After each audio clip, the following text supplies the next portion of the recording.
Whoa. Whoa. Alright. Learning stuff in the VR world. And I'm back. Yes, my headset is pink. And today we are back to Adrift. Super stoked. Actually, let me turn my little light on over here. Super stoked for this episode because we're going to be talking with Jarrett Demetre of Volatile. So, yeah, welcome Monkey, Erica, welcome Tempo, hello everybody. Let me take a quick minute here and type in the website, do that whole thing. I'm so, good at this now. Oh wait, no, I'm not. Just kidding. Oh, yeah, I am. Okay, cool. Yes.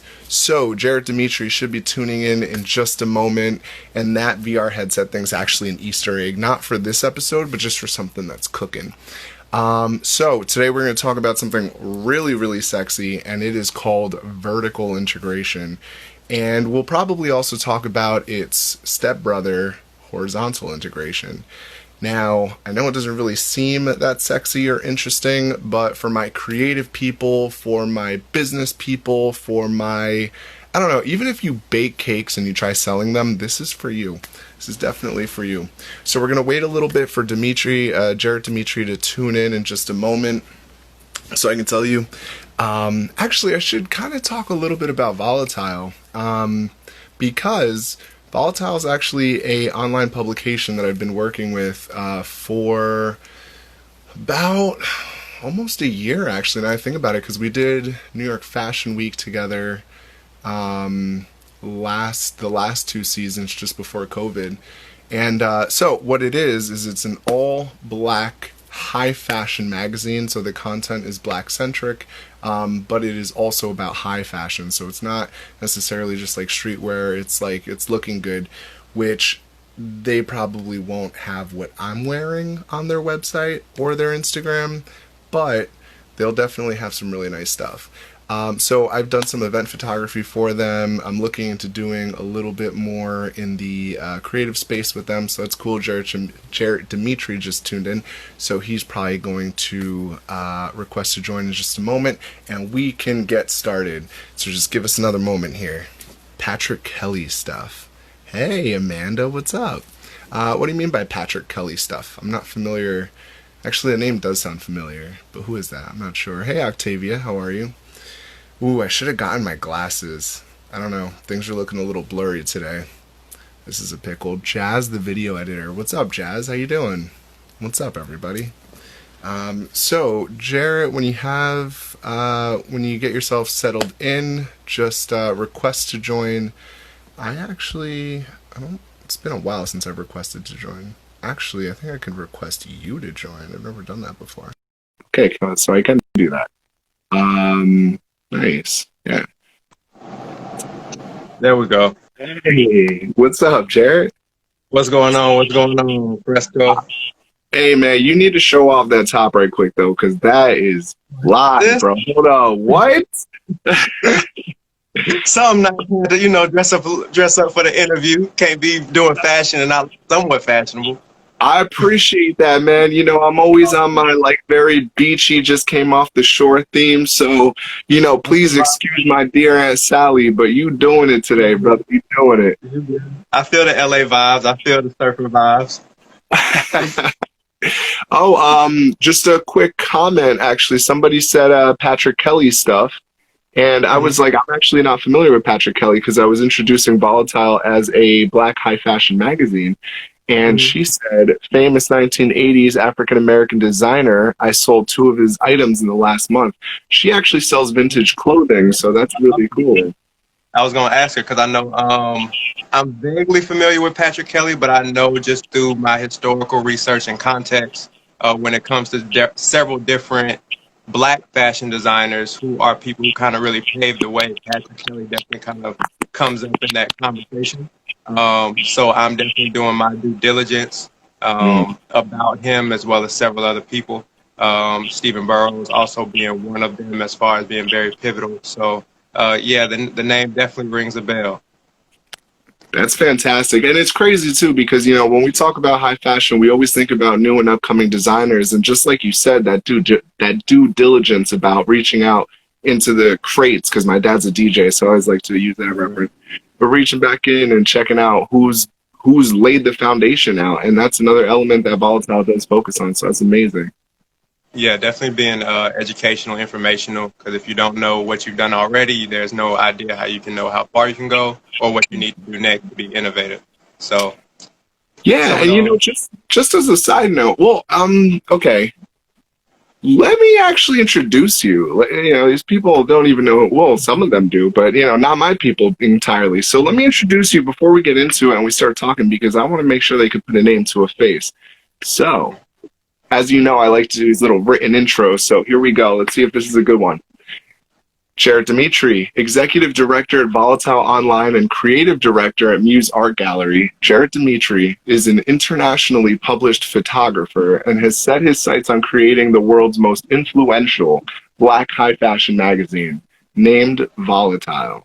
But there is more to the mag than editorials and articles. His vision includes a unique approach that goes beyond the pages, and today we will put a name to that genius. Our topic for the day, vertical integration. Jarrett, we welcome you to Adrift. What's going on? I mean, I definitely am not such a pen master to have been able to put any of that about me myself, so I appreciate it. I appreciate that. And I Yeah. appreciate the platform having this conversation publicly too. Yeah, absolutely. So we're going to talk about vertical integration in a minute, but I did want to tap on something that we just spoke on. And it was that going back into history to kind of recollect what other people have done and the foundation that's been laid so that we can take that and create something new. And that does what I believe tie into this ultimate topic of vertical integration. Because in my Right. research, I've actually learned about how, who was it? Rockefeller gained all of his money, and like the strategies that he's used are through vertical integration. hmm So Um, very, just very much. I mean, it's a simple point, but I mean, it sounds like a complex term. It's really just how many ways can you service a client within your business model without them having to go anywhere else for their needs. Um, and that's really all it is. I mean, if you look at something like horizontal integration is really just outsourcing. Like you may just focus on this one thing, and then if they need, say, production, for instance, people specifically just do still imagery. But if they need visual and motion imagery, they'll go to like a videographer, video production house. Now, if you do both of those in touch points within your business, maybe they might be different incorporated models or the same incorporated model. You're vertically incorporating your business.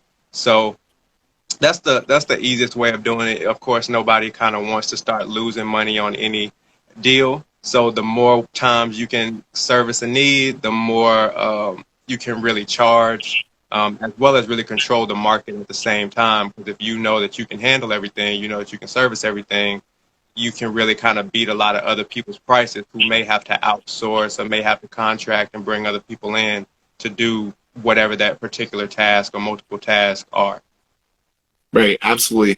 And it's wild because you're right. It did seem like this really complex thing, and it's more difficult to implement the strategy than it is to understand it.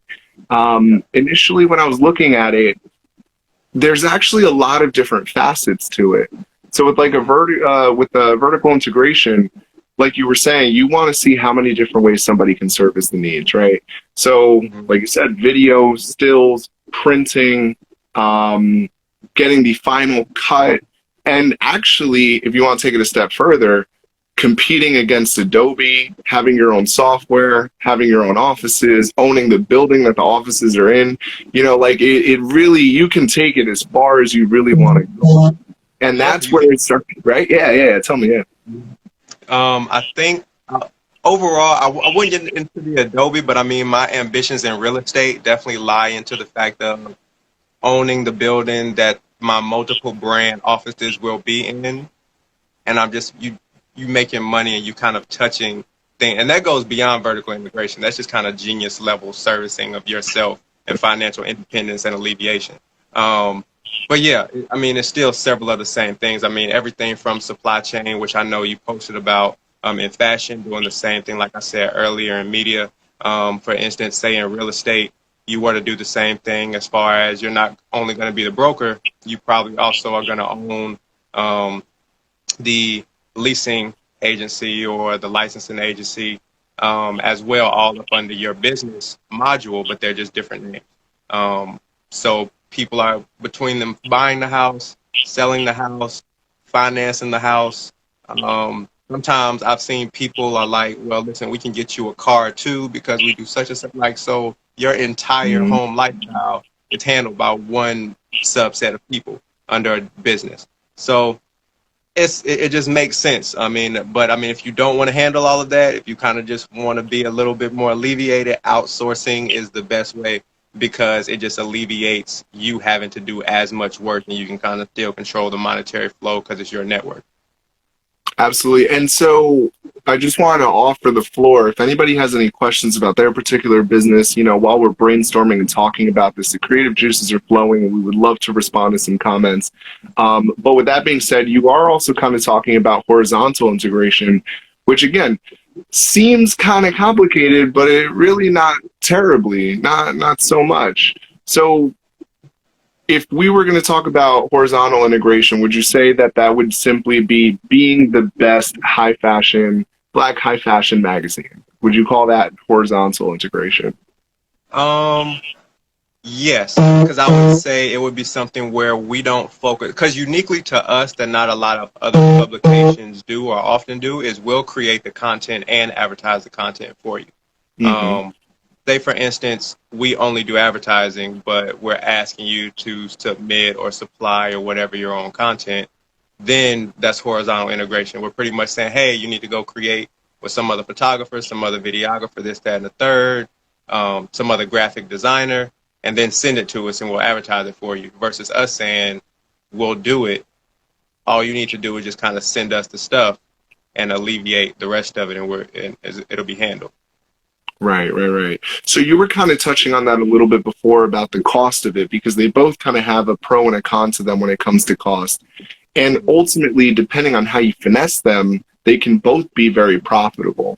Right. But let's say for a potential client who's interested in working with Volatile, how how would we be able to kind of negotiate with them and say, here's the package, here's what we're offering you. I know the number's high, but try going everywhere else. And when it comes to peace of mind and all those separate elements, like how would you kind of sell that? Usually I sell it based on convenience. Everybody loves convenience. Um, Mm, Also, the fact of it's almost like buying a plane. Nobody wants to really search too many places for anything. Even if you're going, for instance, say travel. I don't want to buy my ticket to somewhere with Delta, but then buy it back with like American Airlines because I'm having to bounce through multiple different sources. So because people don't want to look at Delta, Spirit, JetBlue, and mm, American Airlines, Expedia was created, and they're saying, well, we'll do the whole thing for you. We'll search it, we'll optimize it, and then Expedia took it to the next level, and they said, well, we'll get your hotel, and mm, well, we'll get your car too, and then this is the package for everything. right. And that whole package, it might be a little bit more than if you just pinpoint and did everything yourself, but all in service, you're saving time versus anything else. So it's really that asset of valuing your time. And our biggest thing is we want to alleviate, especially in the space that we're in, because we know so many black-owned businesses are very young in their up-and-coming aspect because we haven't really had this space and operated in this space for very long. So we want to alleviate at a high level your resource as far as time to do what you really do. Focus on the business, focus on getting more clients, focus on getting more customers and sales. Work with us knowing that we're going to handle your graphics while we're implementing your advertisement, while it's already being shot in professional studio or professional street style from somebody who's had years experience in fashion, while we're also giving you touch points behind the scenes and short visual motion films as well. Nobody else, and I sat down with a few media people are doing that. But it's mainly just because I know the need that we have as far as young, Black, up-and-coming designers who are usually running a brand. I mean, maybe, 5 people? Sometimes it's just a couple, like 2 people, and they're doing brands that are doing numbers, like they're getting a lot of sales sometimes, or they're even getting a lot of attention, but they might not always be able to service the amount of the important part, really, which is the money, to get that stuff out all the time, because they're also having to double and try to creative direct or think about a photo shoot or supervise a photo shoot or oversee it. As we create these relationships, you come to our studio process as many times as you want to, but after you know it's going to be good one time, you know once the client is confident with you and they've seen it and they see the results, they might not show up again. They just like, yeah, I'm just waiting for the pictures to come back. I'm just waiting for the video. They're not worried about anything. So that alleviation process, that need, and then really giving people their time back is the biggest point that we offer, because we value that and we know the need of that. Excellent. So I wanted, because you brought up time and you brought up alleviating some of the stressors. And the next thing I was going to bring up that it sounds like you were also alluding to is consistent quality. So before I do that, for the new people who are just joining, Adrian Alisea, a fantastic designer as well, actually, in Harlem. Welcome. Not Harlem. Harlem? Queens, Yeah. bro? No, Harlem. Yeah, definitely Harlem. He'll probably correct me in a minute. But New York City. But so before I jump into the quality element, I did want to say, just for the people who are just joining, we're talking about, sorry, I missed it.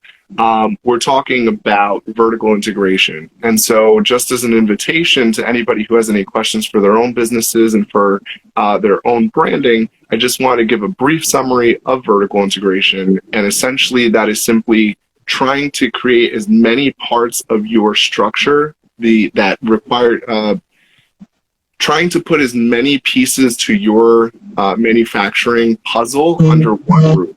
So that includes your manufacturing, your transporting, distribution, production, as many of those things that you can get under one roof. That is essentially vertical integration.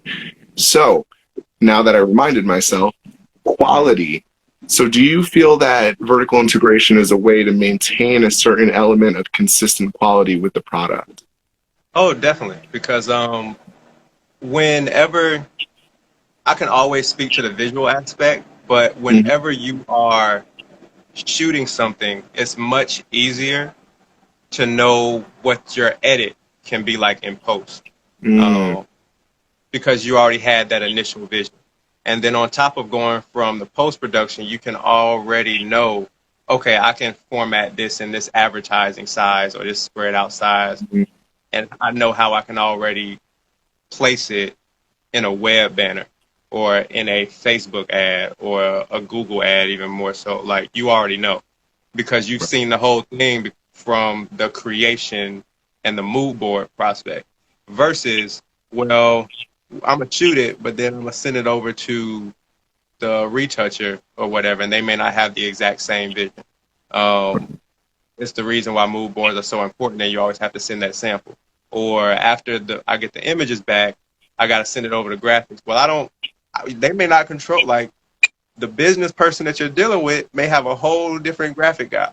I've seen it and experienced it. Then they do a whole different graphic on what they got from the image when they had it. So now the seamless nature of your product and your project changes at each touch point, because nobody may have had that initial vision. Versus when you're vertically integrated, everything's in-house. I saw the vision from day one, and I've just completed the vision all the way through day 30. So I know the entire process. I worked on the entire process, or I could just easily oversee the entire process because it's been handled. So now I'm really, really controlling the quality and making sure that the quality is at the highest standard that we set and that we promised from the beginning. Because sometimes the best images can just kind of be, photography is really, really about composition. So once that composition starts to be lost when it comes to creating a graphic or kind of typography that kind of aligns with it, it could have been a great image, but now it's not looking as good as it could have been because it hasn't been formatted correctly. It hasn't been composed correctly. Now people aren't interpreting that vision the same way that it was intended to when initially captured. Absolutely. You know, it's actually fantastic that Adrian tuned in and he just said that's a fact, because he's actually another example of somebody who has dabbled in vertical integration with his designs in the past, not always, but in the past he has done the photography, he's done the editing, he's done the creative direction as far as even doing the runway and the production on the shows. So it's really I also wanted to do this particularly with you, one because you brought it up, but two, because this isn't something that only big businesses could use and benefit from.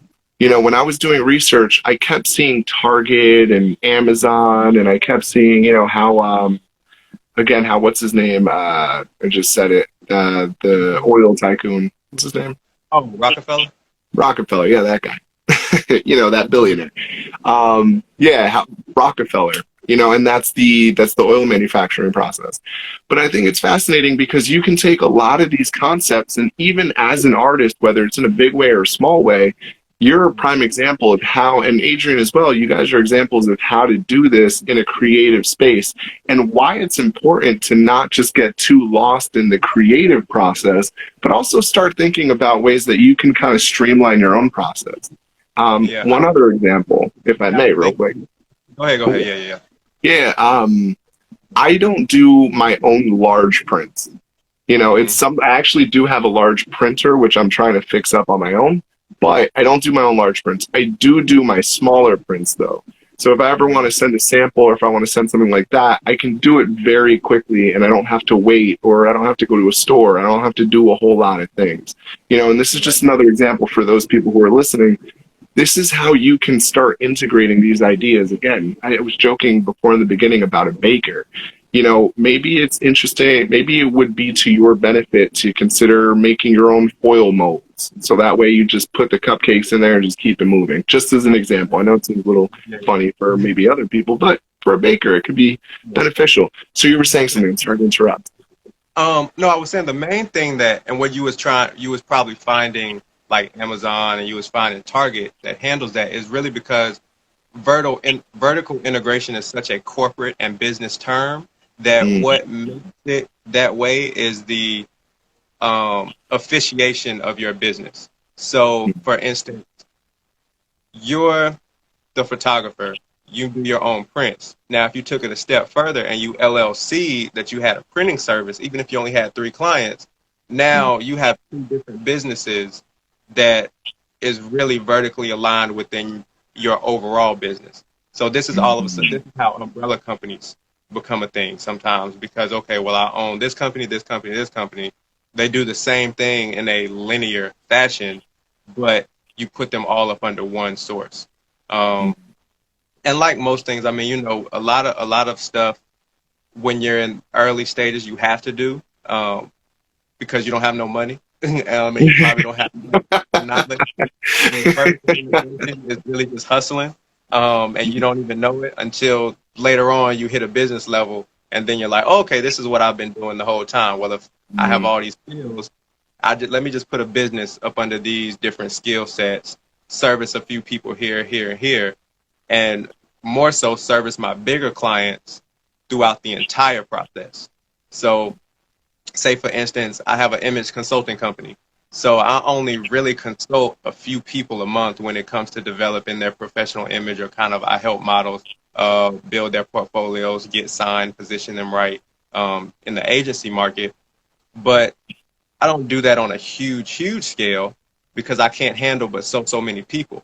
However, it is easily a structure that I can add and a service I can add within my business module. Say that if I am doing a full brand development for a client out of London, I can do image consulting services through my LLC business. We're doing advertising through Volatile Online. We're doing the photo shoot itself through myself as a contractor photographer. Multiple things are happening in the whole process, and then I will probably outsource for other small things, this, that, and the third. But that's all it is. It's almost like, I mean, you know, the same thing as like selling drugs on the street corner. That's business. Yeah. But if nobody knows it's business because they've never been introduced to the terms, they think it's hustling. But usually once hustlers are introduced to business, they excel at it because they've been doing the same thing for years and years. You just didn't know the terminology that's associated with it. You know, that is wild that you said that. And that's a really, really good point, because immediately it comes to mind as like Jay-Z, for example. You know, and his business savvy is just, it's absolutely mind blowing. I mean, Yeah. you even see that with Kanye. I mean, we were just talking about you know, some of the things going on with Kanye and Gap. You know, it's a very interesting sort of collaboration that's going on there. So you don't necessarily have to know these terms, but I will say, like, being able to look at some of these examples like on paper and like, for example, what I posted, it's amazing and perfect for brainstorming. Because let's Mm-hmm. say you don't have a business, you know, let's say you don't really know what you're about to get into, but you have an idea.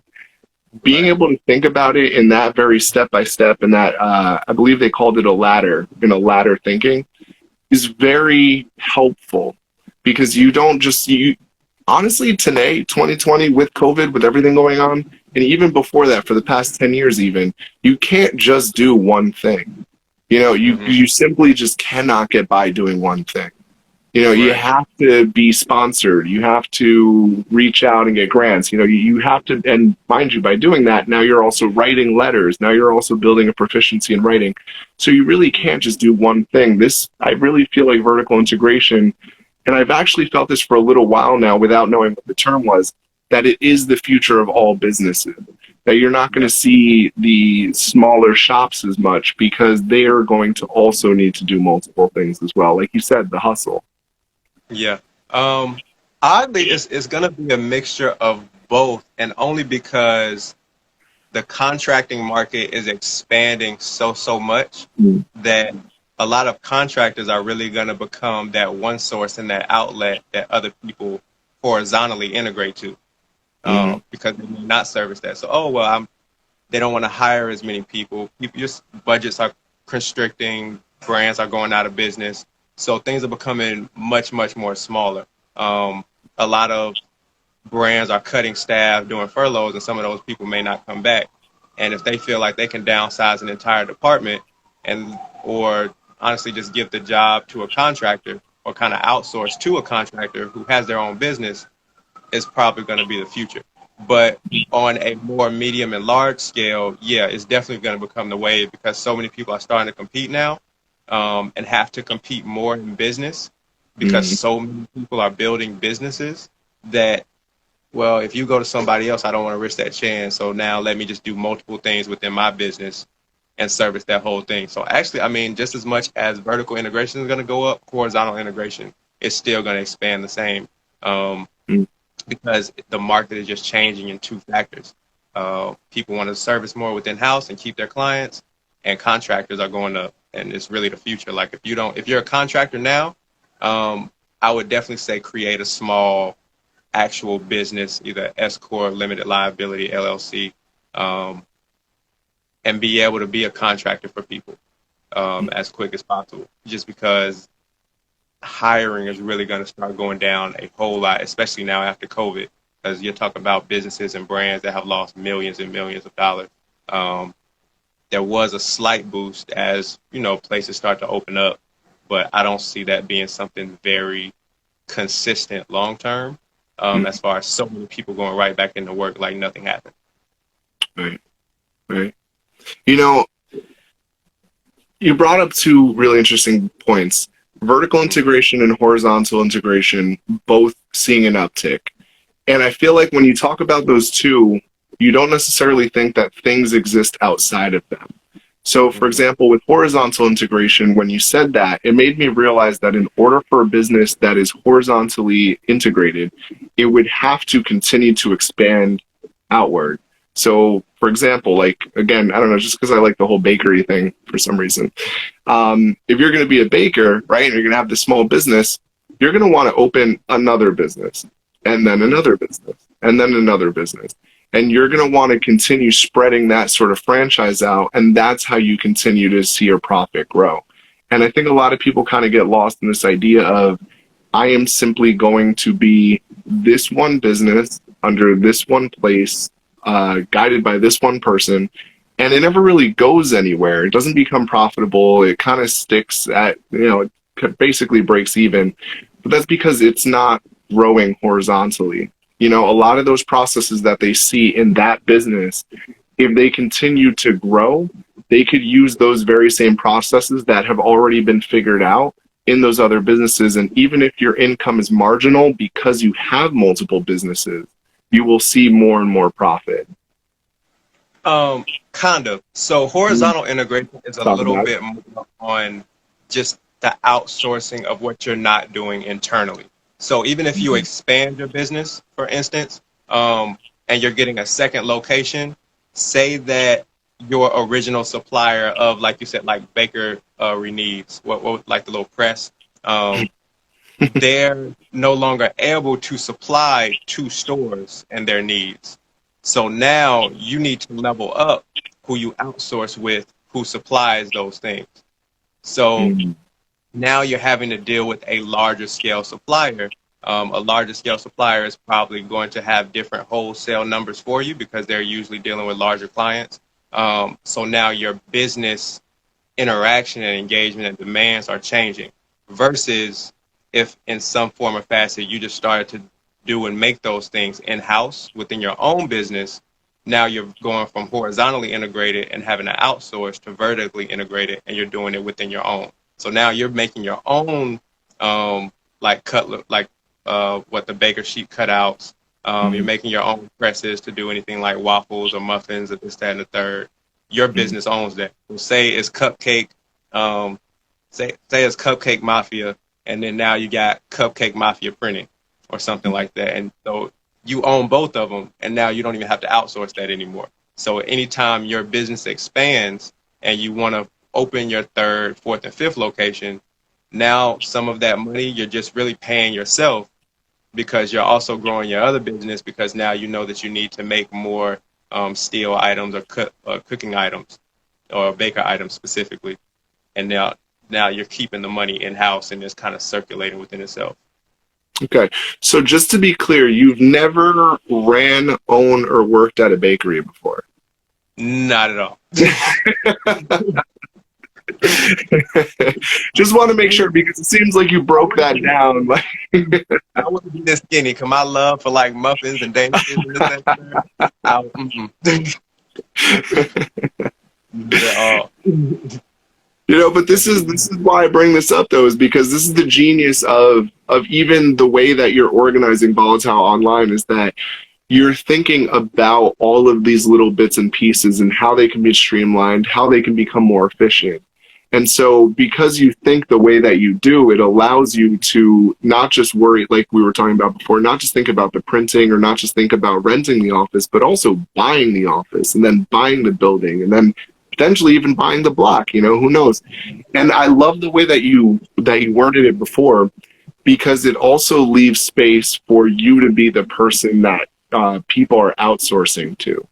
So if you have some of these things in line with Volatile, for example, even the advertising, people not only can you advertise within yourself, within your own businesses, and people would be none the wiser. It wouldn't cost you anything, but you would also draw in profit because other people are coming to the business and also advertising with you. exactly, because they think you have more advertisers. Like I started with a small fashion brand doing like contemporary or like essential pieces, so like t-shirts, crew necks, really streetwear stuff. So whenever I revitalize that, resource it out, I can easily shoot a campaign, do the marketing schema, advertise it all on Volatile, and then people may not know, well, Jarrett owns this also. But I'm advertising, and now more people are wanting to follow it because they feel more fashion brands, or Volatile has opened a streetwear brand because we've seen a streetwear brand. So, follow the leader. We're definitely in a follow the leader culture right now. So one thing leads to another thing. Word of mouth is a huge thing. Social media and people validating things is very huge. It's just the culture we're in. It's kind of one of the number one ways of marketing. So yeah, it just makes sense. But I also think to a point that you said earlier, where so many people kind of break even. Oddly enough, a lot of people don't think don't want to scale. Like a lot of people don't kind of really think long term or really trying to grow a business or how to if I got one shop, how can I get 5 shops? Like some Right. people, I just wanted one shop, and they get one shop and they're happy, and that's fine. But I've never thought, oh well, I got one shop, how can I get 2? I'm like, well, I have one, how can I get 20? And then while I'm getting 20, how can I work like I only have 10? Like making everything just work as comfortably for me as one man as possible, while still capitalizing on as much monetary value as I can kind of bring in without overstressing myself. Right, right, right. And so Adrian actually just brought up a point about we must support small black. Let me read that one more time. We must support small businesses, black and brown. And I want to add to that because I think I don't want to just get lost in simply, just throwing money at black communities, black and brown businesses. But that's also why I'm so fascinated by actually designers like Adrian Alisea and by Volatile Online, because it's not just your black and brown businesses. You are quality black and brown businesses. The work that you put out there is comparable, if not better, than your peers. And that's another very important element that I just wanted to add to that, because I do agree, if the quality is there, support it. If the elements are there, support it. And if you see that they can get there, support it. Because Right. obviously you're going to need that capital to get there in the first place. Very much so. I think one thing that's interesting about what Adrian said is we must support black and brown businesses, but also black and brown businesses must support themselves. Mm. So many times I have found it's one thing if you don't have the budget to advertise. It's another thing if you don't even care to develop the mindset to figure out how to market at all. Mm. And a lot of times I've seen that, because you don't have to. Our PR person sent me this interesting thing by, who is it? The girl from Shark Tank who has the real estate. Corcoran, Barbara Corcoran. Yeah. She said one of the best ways to advertise is not through paid advertisement, but by keeping your name in the media. However you can keep your name in the media for free is the best advertisement. 2 examples that we all know are going to be Kim Kardashian and Kanye West. People really put a lot of light on them for calling the paparazzi on themselves, but Kim Kardashian is the best marketer and advertiser I have ever seen.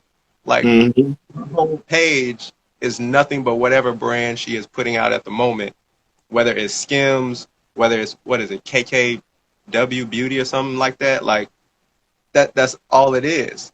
All she does is advertise herself in some form or fashion. And if you think she wasn't advertising herself, she loops back whatever post that was back to, no, yes, I'm still advertising myself. Like, that's it. So, and she's not paying for any of that advertisement. Nobody pays who pays for paparazzi besides media like TMZ or something? She calls them because she knows she's a story. I'm going to call them. They're going to take pictures of what I'm wearing. I'm going to take the pictures, and then I'm going to tell you that I was wearing Skims. Like, that's crazy. So however you, like, that's free. And she's a multi, they just, hit a billion? And they're still Together was it? No, I think she independently just hit $1 billion. Kanye already is worth collectively about 3-something billion. So they're multi-billionaires and they're still advertising for free. Well, that also touches on kind of like the dark side of marketing, because I remember reading this book, and I'll put it in my story afterwards. I'm definitely going to do that. But it was a really fascinating book because it was this guy who did kind of guerrilla marketing, where he kind of invented this idea of exactly what you're saying, where it's like you have to keep your name in the headline. So even if he put up a billboard for a movie that was coming out that was a very sexual sort of raunchy movie, he would put up. Who worked for American Apparel? Yeah, Ryan Holiday. Is that his name? Yeah, I read the book too, yeah. I forgot the name of it, but something something social media master, I think it was. It was something like that. Yeah, it's like master the dark arts of something or other. But I know what you're talking, because he was with American. No, was it not? What's the other one? The little one that's like a little edgy, and they would shoot somewhat nude girls. Was it American Apparel? I think it was American Eagle. No, not I think it might have been American. I think it was American. Yeah, I think so. Yeah. Yeah. Yeah. So I know exactly what you're talking about. He was a genius with it though. Like, Gee, absolutely. yeah. Absolutely. He So did this, he marketed for this movie called Tucker something Burns in Hell or something like that. It's basically this guy who just flirts with girls, hooks up with them, and then kind of leaves them there. And what he did, if you're hearing me say this and you feel like, oh my God, what a misogynistic concept. Well, yeah, and he knew it. He knew it yeah, going into it. So what he did was he called female protesters and he said, hey, this billboard just went up for this movie. Here's what it's about. You guys should go say something. And the protesters promoted the movie for him by creating outrage. So that's like yeah. another reason, like, and not to get too political, but that's why you got to be aware of like what you're supporting, because you could very unbeknownst to yourself be promoting something without realizing it. It's high level propaganda, just kind of knowing how people's mind works Mm-hmm. and getting it to work in your benefit and favor. But technically, that's marketing and advertising, and that's Right. what people pay marketing and advertisers for. I need somebody. So I mean, sometimes it's regular scale. Hey, you have a direct consumer market that focuses on stuff that I focus on. I would like to extend my service, so I want to put what I'm doing on your platform. We're going to cross collaborate. Sometimes it goes deeper, and it's like, hey, you're a master marketer and manipulator. I Mm-hmm. have such and such coming out. I need you to either get me mass sales in whatever way, or I need you to draw major attention to this um, movie I'm doing Mm-hmm. or we're putting out because we need to make budget or we need to recoup whatever money or we're trying to get this big deal with Warner Brothers and they need to see this many numbers. So Right. it's multiple levels to it. But overall, the main point is just Black and brown businesses have to support themselves in advertising specifically. Because if nobody knows about you, you can't be upset when nobody buys from you. Right. Right. And it's really interesting because, and again, like I don't ever like to get too heavy into politics just because it's so divisive. But I will say that that's why I appreciate Black Lives Matter supporting Black and brown owned businesses, because they are, in essence, it is free marketing for Black and brown owned businesses. And now people are more aware of the ones in their area. So like that was part of the intention with Black Lives Matter. And it wasn't just like this money making scheme, but it was so that the community could continue to elevate and have and share space within the economy. Exactly. I think Black Lives Matter now is so interesting to me just because I remember 3 years ago how many people fought literally tooth and nail against the term Black Lives Matter at all. Right. Right. So to see 3 years later so many people just happily adapting it, like they might not well have been the same ones talking about all lives matter, is really just amazing to me. Like, what the hell happened? Did people saying it boost your association? Like, because the terminology never changed. We didn't switch a word. We didn't put pronunciation. We didn't put any asterisks. No quotations happened. We didn't say Black Lives Matter. Nothing. It was the Yeah. same statement, and now it's just come in a whole new way, with a whole new level of support. Not only like media attention, but people are literally giving and have given millions and tens of millions of dollars directly to Black Lives Matter as an organization.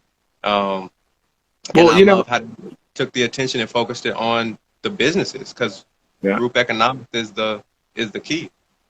Absolutely. And it was, you were talking about high level marketing before. And, as with most Adrifts, like I think we always start with the topic, but it kind of blossoms.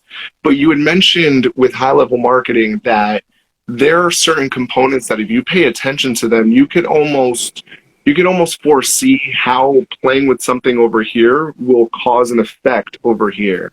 Right. Mm-hmm. So like, one of the things, I'm not going to say it's the only reason why I think Black Lives Matter caught so much support this time versus last time, but I think one key factor was how divided this country was, and people saw who they wanted to be and people saw who they didn't want to be. And I'm just going to use the word president, but I think that definitely gave people a little bit more incentive to go one way or the other. And as dark as that may seem in terms of like in a negative way, sometimes you can only really present people with two options. I mean, if you think about it, it's Coke versus Pepsi. If you think about it, for the longest time, it was McDonald's versus Burger King, Mhm. East versus West, like if you give people two options, three at the most, they're going to pick a side.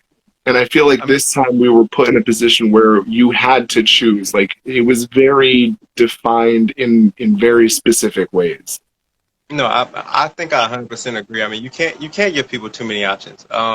For as evolved as we like to feel we are, as mass community and populations across all like ethnic borders, as intelligent as we all believe we're the most intelligent on the earth, you can only really give two options to humans. No, you can't. You start throwing in like a third, and you get like a C choice. All of a sudden, now people are thinking, like you can't like so like the direct has to be A or B, this or that. And Mhm. unfortunately, the divisiveness of the president really made it very very black and white. Um, it was unfortunate what it took to get here, but being this direct and black and white is what it took for people to really see, hey, yeah, you thought it was this tricky or it was this gray, but there really wasn't as much gray area as you wanted to try to live in. Um, so you see both sides. You really have to decide which side are you on because it's not gray area anymore, as well as you can't be neutral anymore. Um, Right. Right. it's beyond a neutral aspect. So yeah, I mean, I agree. I think it just was very direct. And people who tried to align themselves with President Trump, but not for all bad reasons, but even personal reasons, were like, oh, yeah, I didn't expect this, or I didn't think it would be like this. It is very black and white. I've decided Yeah. I'm on Black Lives Matter side more than I thought I was going to be, or even if I was all lives matter 3 years ago, like I didn't realize what happened. So I think the boost in media, with social media being just it's only been scaling since. But also, like you said, it was just it couldn't get any more plainer. Like I don't, Right. it couldn't. And there are still some people with blinders, but I mean, I don't like it. You can't. The sky can't get any more blue. Like Right. it's what it is. So for whatever reason, it's there, but it's what it is. Um, then yeah, that's just what happened. I believe. Yeah, I believe you. I agree. Yeah. And so we're about to wrap up, but I did also just want to touch on one last point. That I also think that if you don't think it's marketing, it probably is marketing. And that's why I'm also very selective about what I'll say and what I'll talk about, because I feel like the more that I talk about one element is taking away from the other element. Um, and I remember watching or listening to this interesting podcast that said words are essentially magic. So when you speak something, and you'll hear like I spoke this into existence, but even just having a conversation, just in offering a compliment to somebody, like it's magical because it creates an effect in that other person. So it's really important to look at your words, your branding, the content you're putting out there, all is some unified magical, spell, incantation, if you will, because it is going to cause an effect. And that's Right. why, I'm really excited to have been to speak with you, but then to also be a part of Volatile because of the things that we speak into existence based on what our whole mission is with Volatile. And that is to bring the terms and the community, black and quality together, high fashion and quality together, because those elements need to be present and they need to be visible. So, with the last few minutes, I just wanted to offer you the opportunity, if there's anything coming up with Volatile that you want to share, again, like, no pressure. But if there's anything coming up with Volatile, anything coming up with you personally that you want to share, now is the time because we have about another 10 minutes. Okay. Well, I think everything you said is very correct. I'll definitely start with the point of, unfortunately, so many times when we hear black brands, black business, black designers, black fashion, we don't immediately make it synonymous with high fashion, high quality. Mhm. Um, Filling that void is definitely one of the big things for Volatile, as well as making sure that people know about all of the high-end brands, all of the bespoke brands, like the custom designers pretty much, and the real exclusivity that makes something luxury that we have at our disposal that is from our community, that is designed, sewn, tailored, detailed just as well as anything, and sometimes better that you would get from somebody like Gucci, Louis Vuitton, Alexander Wang, even Margiela, or whatever designer you want to throw out there. So filling that void is definitely very important for us. I think one of the things that has really been growing is our increase with the brand communities that associate around fashion and in fashion. So we are partnering with a lot of different new Black-owned brands right now. I think one of the newest ones is out of Georgia. It's a skincare brand. They're really dope. Working with Do we have a brand. name on it so we could shout them out? Yeah, Ayel is the brand. It's Ayel & Co. Skincare. So we have another one out of LA, PRSVR. They're a streetwear men's brand. But just knowing that when you're looking at Volatile each and every time you're going on there, you're going to find high quality content, and we're really gearing it and slowly working to 100% gear every one of our advertisers to being a Black-owned brand, high-level Black-owned brand, so that you know everything is kind of there for you. Whatever brand, whatever fashion, whatever design you're looking for, we can always go to Volatile as a one source and really see it and trust in it, because we vet the people. I'm vetting the people because I need to know you're just as serious as about everything that I'm saying, because I take my words very seriously, because what I speak, I intend to really follow through with. As you said before, I truly believe words are magic, words are power, words are affirmations, and I think I use them and try to use them as such. So yeah, we really just are focusing to do that. I think one of the things that we have coming up, of course, is going to be a few really dope new editorials that we have coming, especially as the world opens up.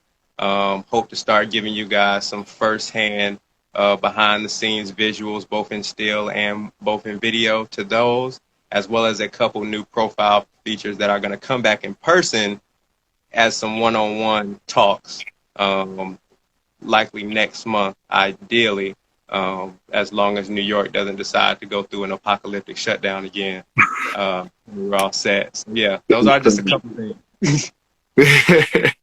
Just a couple things. I mean, it sounds like a lot, which is good, but just a couple things.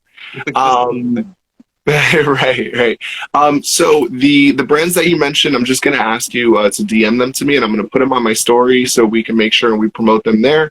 And I believe that was everything. So Jarrett, thank you so much. I appreciate it. Yeah. Oh, and last but not least, the website is, just because, when I put this on YouTube later or on IGTV, it's not going to be visible. It is now, but it is volatileonline.com. Everything's spelled the way it seems. No hyphens, no commas, no nothing. Just volatileonline.com. Straight. So tune in. Check it out. I appreciate it. Appreciate you too, bud. Be well, and this was Adrift. Bye, y'all. Sure.